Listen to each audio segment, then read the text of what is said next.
இயேசு கிறிஸ்துவின் இன்ப இனிய நாமத்தில் வாழ்த்துகிறோம்.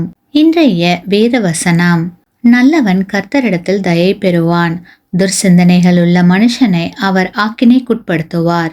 நீதிமொழிகள் 12ஆம் அதிகாரம் 2ஆம் வசனம். Today's Bible verse. The wicked covet the catch of evil men, but the root of the righteous yields fruit. Proverbs chapter 12 verse 2. தவறான சிந்தனை நம் வாழ்வை தொடரும் போது சடுதியான அழிவிற்கு தப்ப நமக்கு வழியே இல்லாமல் போய்விடுகிறது. நாம் மற்றவர்களுக்கு பொருளுதவி, பண உதவி என்று அநேக நல்ல காரியங்களை செய்திருக்கலாம்.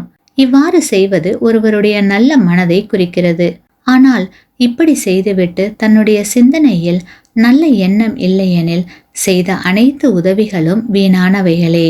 இப்படிப்பட்டவர்களை தேவன் நேசிப்பதில்லை.